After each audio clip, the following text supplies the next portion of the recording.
livro de Jeremias, capítulo 18. Jeremias, capítulo 18.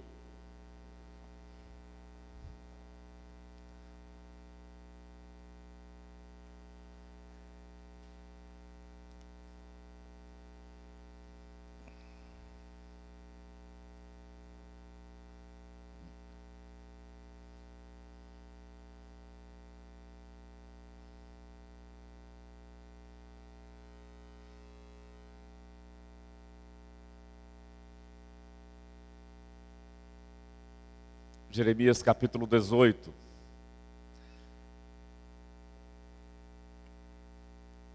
Vamos lá. A palavra do Senhor, ou a palavra que veio do Senhor a Jeremias dizendo: levanta-te e desce à casa do oleiro, e lá te farei ouvir as minhas palavras. Desci, pois, à casa do oleiro, e eis que ele estava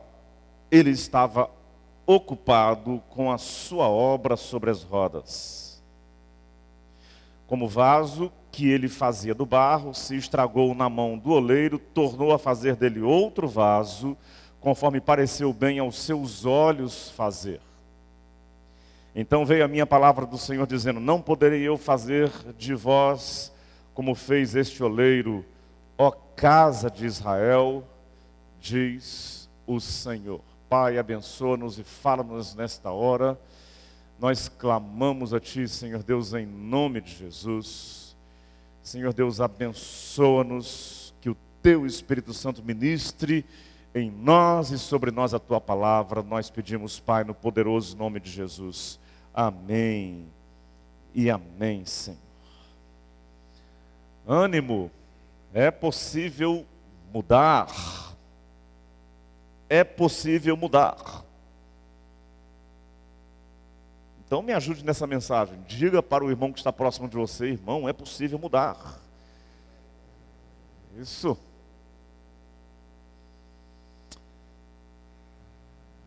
Domingo passado nós iniciamos a meditação sobre este texto, dando continuidade à série Ânimo. E aí usamos esse mesmo texto que nós estamos usando hoje.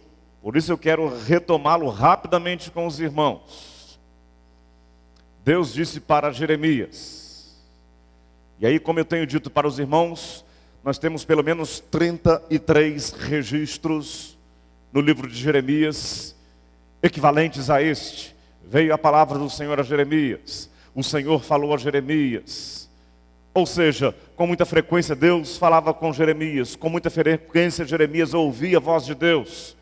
Isso por si só já se constitui numa exortação para a sua vida. Você tem ouvido a voz de Deus, você tem ouvido o sopro do Espírito nos seus ouvidos, você tem recebido palavra, recados especiais de Deus para a sua vida. Confesso que eu espero que sim. E quero dizer para você que sem isso é impossível você subsistir como um cristão, como um servo, como um seguidor do Senhor Jesus. E aí então Deus diz: dispõe-te, vai à casa do oleiro. Jeremias se dispôs, foi à casa do oleiro, e assim que ele chegou à casa do oleiro, qual a cena que ele viu? Ele contemplou o oleiro trabalhando um jarro, um vaso de barro, de argila. E naquele momento exato em que o oleiro chegou, ou melhor dizendo, em que o profeta chegou, ele contemplou o oleiro desfazendo toda a sua obra, imprimindo força, vigor com os seus dedos, desfazendo tudo, desmontando tudo, amassando completamente aquele jarro, fazendo daquilo novamente um montão de argila completamente disforme, para começar tudo de novo, para fazer tudo de novo. E aí Deus faz uma pergunta ao profeta: eu não posso fazer o mesmo com a casa de Israel? Eu não posso fazer o mesmo com o teu povo? Eu não posso fazer o mesmo com o meu povo? E aí nós aprendemos algumas coisas que são muito preciosas, são preciosas para mim, são preciosas para você que está aqui, são preciosas para nós que somos crentes, preciosas para nós que, até mesmo aqueles que ainda não têm uma experiência mais próxima, mais pessoal com o Senhor Jesus. Vamos lá, nós mencionamos que o manipular e o manusear a argila foi muito marcante na história das sociedades. O homem deixou de ser subsistente, a sociedade humana deixou de viver à base da subsistência e entrou na era neolítica, a partir do momento em que a argila passou a ser trabalhada, manuseada, manufaturada. Por quê? Porque antes o homem tinha que estar em todo o tempo muito próximo a fontes de vida, as fontes de água, onde havia suprimentos para alimento, onde havia víveres. Em todo o tempo o homem não podia se afastar, era a subsistência máxima. Mas a partir então da criação dos recipientes, dos vasos, o homem pôde então transportar água, pôde transportar víveres, pôde então usar jarros, vasos e recipientes maiores que foram desenvolvidos e fabricados a partir daí para poder ir para outros lugares. E aí então começou a gênese de toda a capacidade humana de produzir, de fazer, de criar coisas. Por isso que os estudiosos das sociedades humanas dizem que foi o manusear da argila o momento em que marcou essa migração da subsistência absoluta para a era neolítica. Mas eu quero dizer uma coisa para você. Se jarros eles são usados para armazenar, se vasos são usados para transportar víveres, se jarros são usados para serem úteis, ou seja, são usados utilitariamente para alguma coisa, eu quero dizer para você que eles não são apenas úteis. Eles não são usados apenas para serem úteis para alguma coisa. E aí eu quero que as mulheres prestem atenção, porque elas sabem disso muito mais do que eu. Jarros também são usados para embelezar, para decorar ambientes. Não é verdade, irmãs? São usados jarros bonitos, ou seja, eles são enfeitados, são decorados, são pintados, são formatados e são usados para que ambientes fiquem mais bonitos, fiquem mais agradáveis. E aí eu quero fazer essa primeira afirmação para você. Vasos de barro não são apenas recipientes, são peças decorativas. Tenho quase certeza que se eu perguntar para vocês aqui, quem tem um jarro na sua casa, na sala, no quarto, em algum lugar, na cozinha, decorando, eu tenho quase certeza que todos nós vamos levantar as mãos. Lá em casa tem, com certeza, né? Eu não sei bem a cor, não sei os detalhes, porque eu não olho muito para detalhes, mas se eu chamar a Jaqueline aqui, ela vai dizer, tem um lá, assim, assado, está ali naquele lugar com todos os detalhes, né? Vocês não sabem, homem não é muito detalhista, eu não sou. Quando eu faço casamento e Jaqueline não vai comigo, eu chego em casa, ela pergunta como estava a noiva, eu digo para ela, tem misericórdia de mim, porque tudo que eu posso te dizer é que ela estava de branco, e nada mais. Pois bem, então, aliás, essa é uma questão séria, né, irmãos? Quando a esposa chega em casa e ela fez alguma coisa diferente no visual, ela chega e se apresenta diante do marido e pergunta, gostou, meu bem? E aí ele ora, Senhor, me dá misericórdia, me revela, o que tem de novo? Senhor, tem compaixão do teu servo. O que tem de novo diante dos meus olhos? Pois bem, nós homens somos assim, né, irmãos? Então nós usamos em nossas casas, em nossos ambientes, vasos para decorar. Agora o que é que isso tudo tem a ver com o que eu estou dizendo para você aqui? Porque é importante que as coisas não sejam apenas funcionais, mas é importante que elas sejam agradáveis. Porque a coisa muito funcional fica monótona, fica sem graça. E nem sempre aquilo que é muito funcional é agradável. Preste bem atenção, o funcional nem sempre é agradável. Nem sempre o agradável é funcional. Nem sempre o que é muito funcional faz bem, traz sensações de bem-estar. Preste atenção nisso, me acompanhe e redobre a sua atenção. Nem sempre o que é muito funcional traz sensações de bem-estar. Exemplo, bem próximo de nós, vizinho aqui a primeira igreja. Nós temos o elevado Costa e Silva, famoso Minhocão. Extremamente funcional para a cidade. Ele é parte fundamental para a ligação leste-oeste de nossa cidade. Essa artéria no trânsito, que é muito importante. Funcional, não é verdade? Imaginem se nós não tivéssemos o elevado Costa e Silva. Mas sejamos sinceros, muito desagradável, muito feio. E hoje no urbanismo, na engenharia urbana, as pessoas, os engenheiros, aqueles que dirigem as cidades estão preocupados em transformar os ambientes urbanos em ambientes agradáveis, onde se viva bem, onde as pessoas tenham sensações boas, onde haja cores, onde haja cenários bonitos. Por isso que hoje há um movimento muito forte no sentido de demolir o Minhocão, Costa, porque ele é muito feio. Ele enfeiou a cidade. A Avenida São João, que era um dos pontos turísticos de São Paulo, depois do Costa e Silva, depois do Minhocão, ela ficou horrível, degradada. Esta região do centro de São Paulo foi significativamente degradada por causa do viaduto, o Minhocão, o elevado Costa e Silva. Queridos, eu quero dizer uma coisa para vocês. Deus não quer que nós sejamos apenas funcionais. Deus quer que nós sejamos agradáveis. Deus não quer que nós sejamos apenas como que vasos que são úteis para alguma coisa. Deus quer que nós sejamos vasos agradáveis. Não se preocupe apenas em ser funcional. Seja agradável.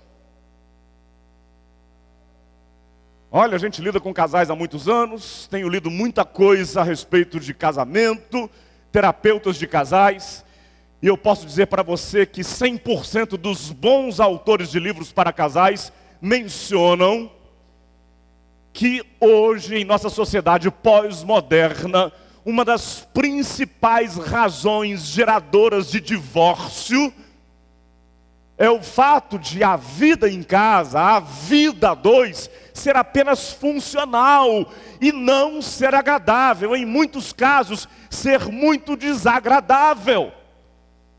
Ou seja, eu sou pai de família, eu tenho minha esposa, eu tenho 2 filhas, eu tenho que botar comida em casa, eu tenho que vestir as minhas filhas, eu tenho que ter recursos para os remédios, eu tenho que providenciar aquilo que é necessário para a educação das minhas filhas, eu tenho que providenciar conforto, boa cama, ambiente agradável, com utensílios agradáveis.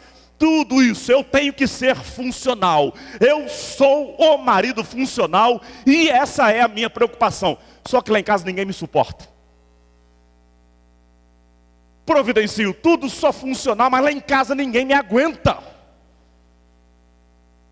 Porque se eu sou funcional, eu estou sendo, por outro lado, extremamente desagradável no modo como eu lido com a minha esposa, no modo como eu trato as minhas filhas, no modo como eu lido com as pessoas em casa. O clima lá em casa está horrível, terrível, ninguém aguenta mais. Estou sendo apenas funcional, não estou sendo agradável.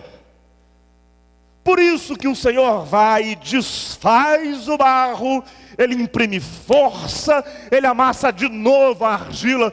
Precisamos refazer isso tudo, porque eu quero que os meus vasos não sejam apenas funcionais. Eu quero que eles sejam bonitos, eu quero que eles sejam agradáveis, eu quero que eles sejam bênçãos. Meu querido irmão, eu quero voltar a dizer para você aquilo que eu tenho dito com muita frequência. Se eu pudesse acrescentar alguma parte ao texto bíblico, vamos lá, 11º mandamento, lá de Êxodo 20. Eu colocaria assim: seja gente boa. Fala para o seu irmão aí. Seja gente boa, irmão, em nome de Jesus. Fala aí. Isso.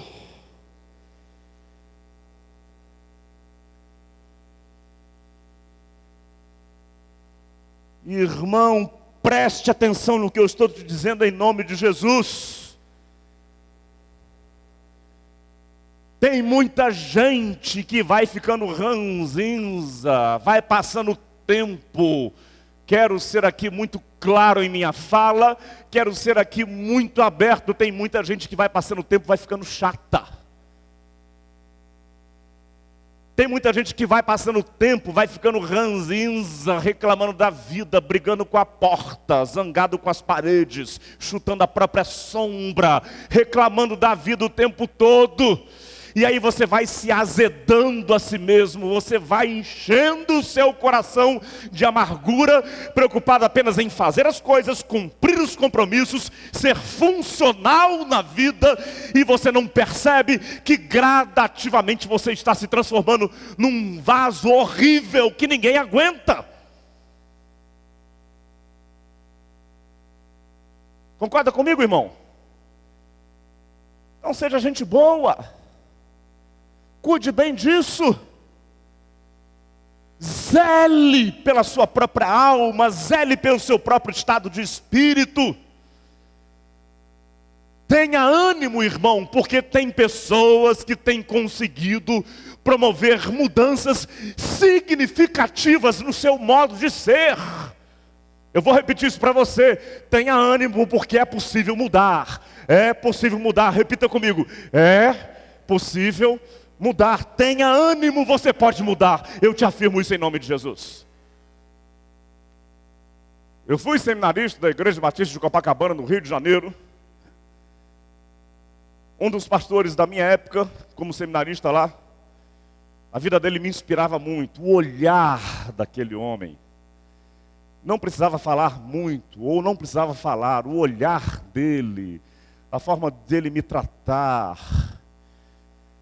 Você conhece gente assim? Gente que você começa a conversar 2, 3 palavras, aquilo já te traz paz, aquilo já te abençoa.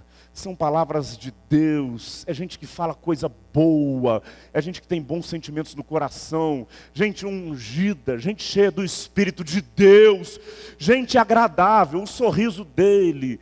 Uma pessoa que me abençoou muito. Durante 2 anos eu convivi intensamente com aquele pastor. Reuniões, eu trabalhando, auxiliar dele como seminarista. E a vida dele me abençoava muito. O modo dele ser, irmão, o jeitão dele ser me abençoava muito. Eu via e sentia a presença do Espírito de Deus na vida daquele homem.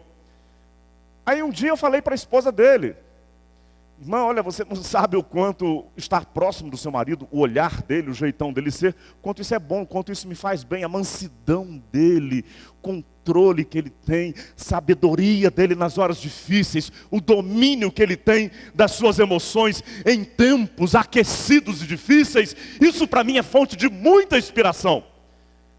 Aí ela disse para mim assim, em tom muito respeitoso, ela disse para mim: Paulo, não foi sempre assim.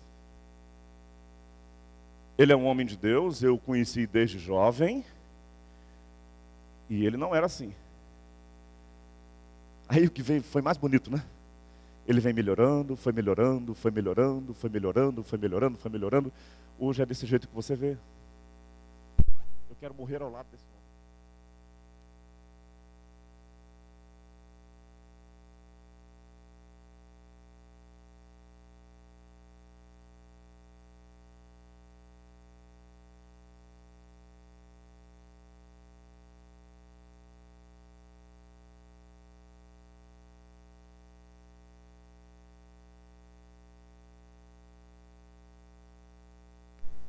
Deixa eu falar baixinho para você aqui. Tem gente que vai ficando chata. O tempo vai passando. Vai ficando ranzinza. Vai adoecendo a alma. Meu querido irmão, Deus não quer que você seja apenas um vaso funcional. Deus quer que você seja um vaso bonito, agradável, que abençoe outras pessoas. Grave bem isso em nome de Jesus. Então diga agora: muda a minha vida, Senhor, em nome de Jesus. Fale agora, irmão: muda a minha vida em nome de Jesus. Muda o meu modo de ser, Senhor, em nome de Jesus. Fala comigo, irmão: muda o meu modo de ser, Senhor, em nome de Jesus. Amém, igreja? Cuidado para que você, com o seu modo de ser, não esteja estragando as coisas mais preciosas que você tem. Sua casa, seus amigos, seu convívio social, zele por isso, para que aquilo que é bênção na sua vida, continue sendo bênção. Para que aconteça na sua vida, como aconteceu e tem acontecido naquela vida daquele pastor que eu acabei de falar, que trouxe e traz para a sua vida aquilo que a palavra de Deus diz, né? Mas a vereda dos justos, vamos recomeçar todos nós juntos?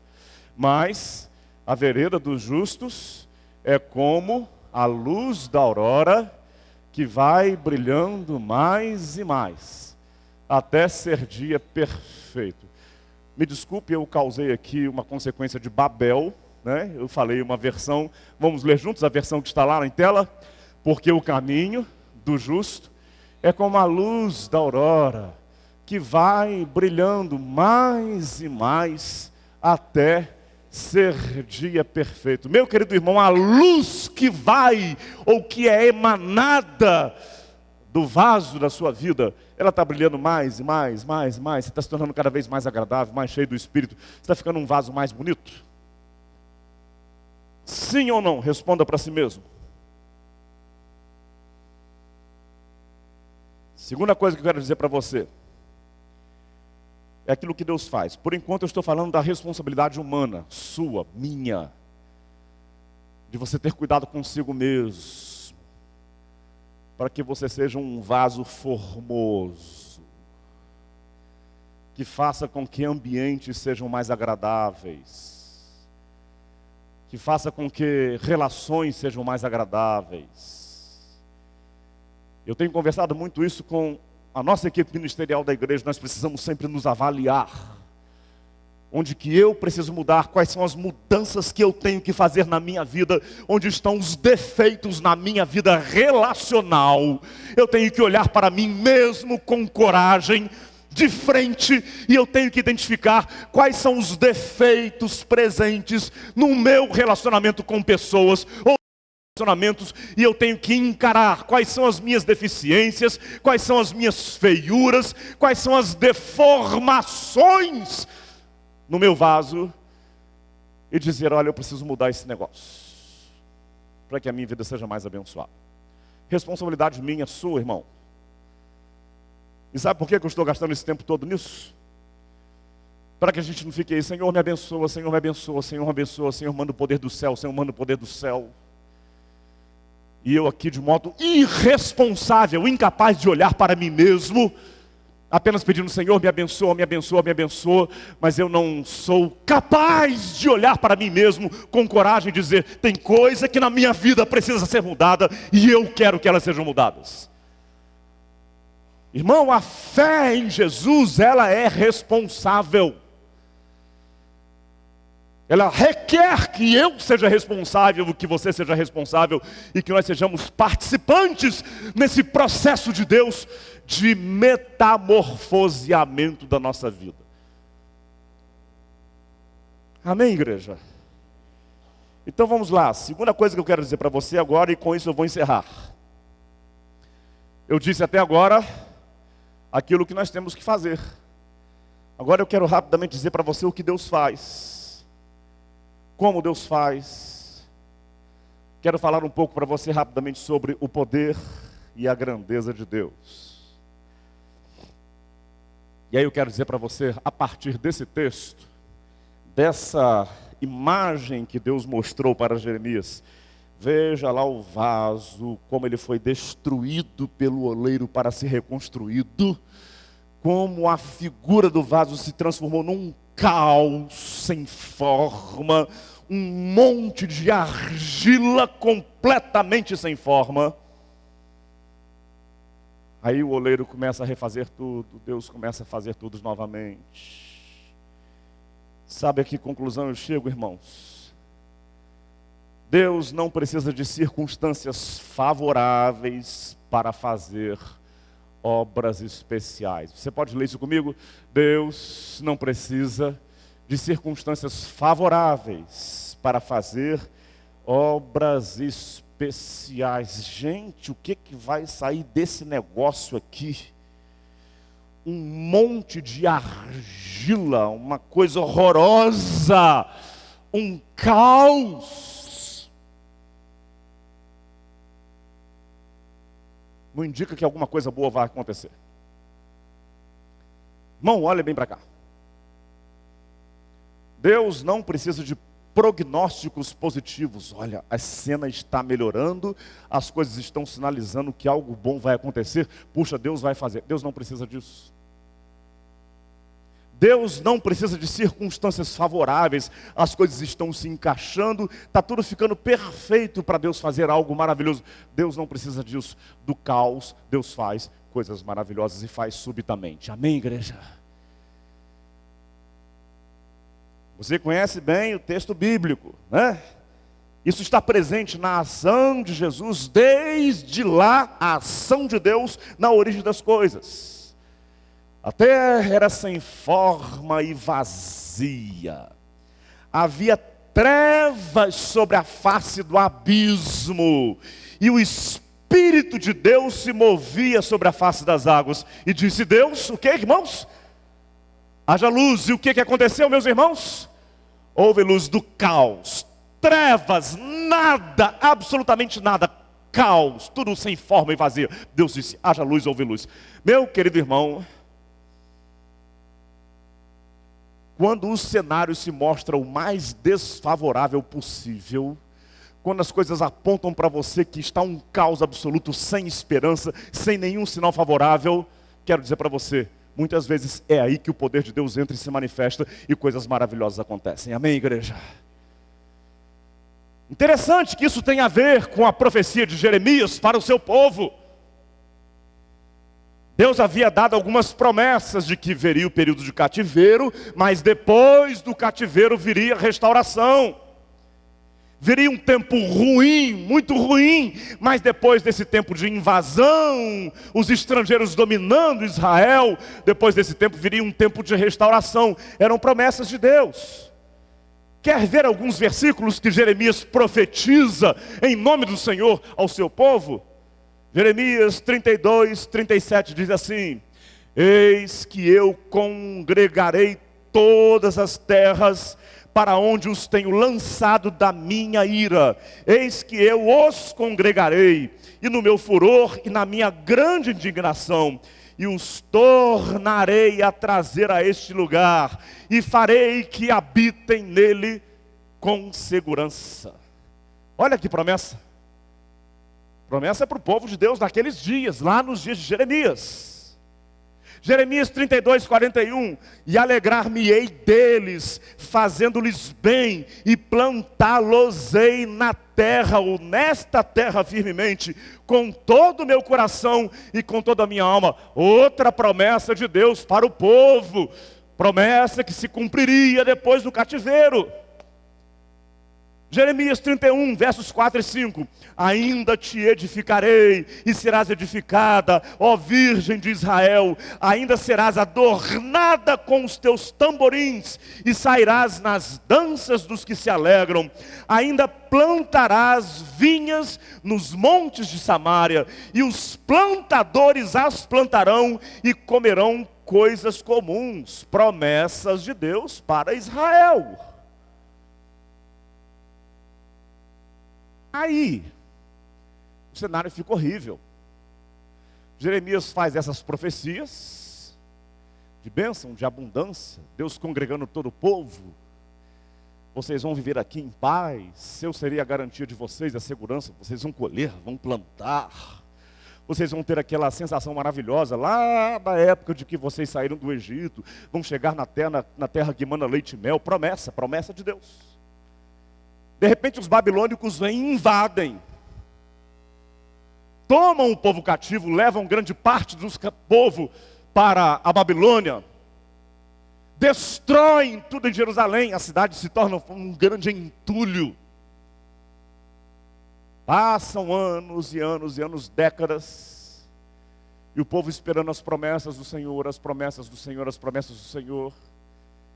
Aí o que acontece? A situação piora, a situação piora. Quando eles já estavam cansados, não aguentavam mais cativeiro e as promessas de Deus, muita gente já havia se esquecido. Cadê a promessa de Deus de restauração? Aí de repente surge um outro povo mais forte do que os babilônicos, ou seja, os assírios. Aí os assírios invadem, tomam Babilônia e tomam Israel, ou seja, ficou pior ainda. Ou seja, o prognóstico ficou horroroso. Agora é que a gente desiste de tudo, acabou, não há a menor possibilidade de alguma coisa acontecer. Antes com os babilônicos estava ruim, pior agora com os assírios, muito mais fortes. O que vai ser de Israel? Nada, absolutamente nada. Não é assim que a gente pensa, irmãos? Está ruim, a coisa está feia, né? Não vai acontecer nada de bom, a coisa está feia. Poxa, Deus promete, as coisas estão piorando. Isso já aconteceu com você, irmão? Sim ou não? Poxa, sou tão fiel, mas parece que as coisas estão piorando na minha vida. Só vejo coisas cada vez mais agravantes acontecerem. Mas aí quando a Assíria, muito mais poderosa que Babilônia, invade, toma Israel, toma Babilônia. Aí um dia Neemias, o copeiro mor do rei, do monarca da Assíria, ele começa a se apresentar ao copeiro, ao rei. Aí o rei um dia observa, veja a mão do Senhor. Um dia observa, estou vendo que você anda meio triste, Neemias, você está cabisbaixo, você está ficando mais feio. Aí Neemias diz, pois é, Sua Majestade, é que meu povo está lá, as notícias que eu tenho recebido é que a coisa está horrível, Jerusalém é um entulho só. Aí Deus vai trabalhando na vida daquele rei, e aquele rei diz, então eu quero que você volte, que você lidere uma grande restauração. Eu quero que você vá lá e você lidere aquele povo. Aí Neemias dá cartas, ou melhor dizendo, o rei dá cartas para Neemias. Neemias vai com autorização real, documentos daquele que era a maior autoridade da Assíria. E em poucos meses acontece uma das mais belas páginas na história de Israel. Os muros são reconstruídos, as casas são reconstruídas, o povo se congrega no templo, acontece um grande derramar de Deus, avivamento, reavivamento, o povo passa a plantar, passa a colher, ou seja, a promessa de Deus se cumpre, aleluia. Deus é fiel, quando Ele promete, Ele cumpre, quando Ele diz, acontece. Louvado seja o nome do Senhor por isso, irmãos. Meu querido irmão, pode ser que o cenário à sua frente, o prognóstico que você tem, a análise da situação, não seja nada favorável. Mas Deus pode fazer algo maravilhoso.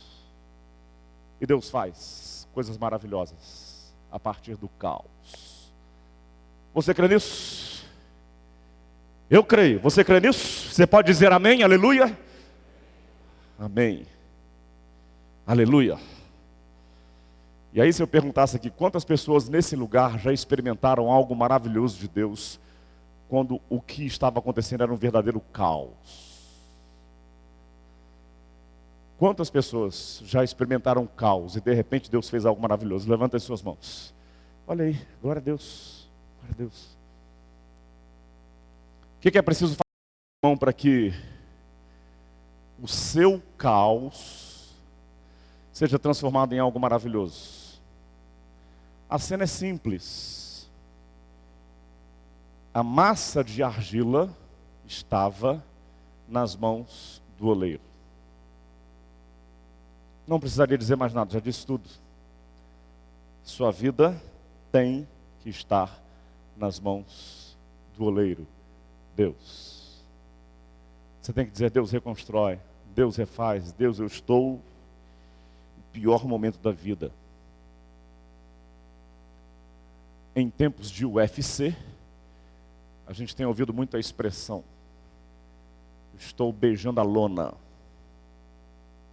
Já ouviu isso? Está tudo ruim na minha vida, estou com a boca no pó, estou beijando a lona. estou levando tanto supapo da vida a um caos. Aí você diz: Deus reconstrói, refaz. E subitamente Deus faz algo maravilhoso na sua vida. Deus pode fazer isso e Deus quer fazer isso com você. Feche os seus olhos, vamos orar.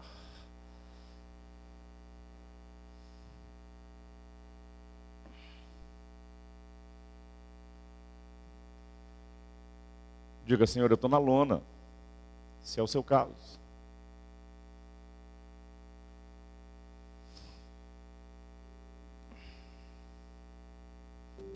Deus, faz um milagre na minha vida.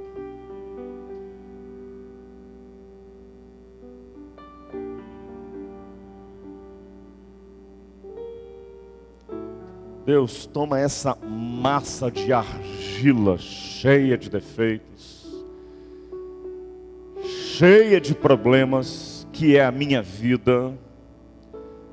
Deus, toma esse vaso todo esquisito, todo deformado, que sou eu. Refaz, Senhor, faz um milagre na minha vida. Não estou vendo muita coisa boa à minha frente, não estou vendo muita coisa boa ao meu redor, mas, Senhor, eu coloco a minha vida nas tuas mãos. Refaz, Senhor, faz um milagre na minha vida, eu te peço. Diga isso para o Senhor.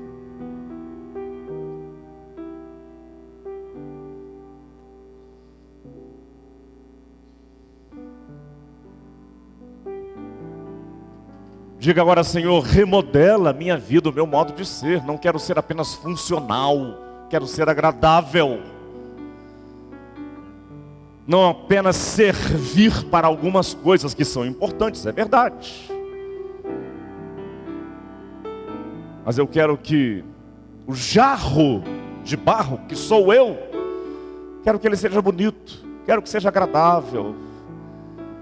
Quero que as pessoas queiram estar junto comigo. Quero ser bênção para minha casa. Quero ser bênção para os meus. Quero ser bênção para minha família. Quero dizer palavras de graça, de bênção para as pessoas. Senhor, remodela a minha vida. Refaz a minha vida. Eu não quero apenas ser funcional. Deus, faz de mim um jarro bonito e abençoado. Diga isso para o Senhor. Deus, faz um milagre na minha vida, na minha casa. Fique de pé, irmão, e cante conosco esse cântico agora. Peça ao Senhor um milagre do céu na sua vida.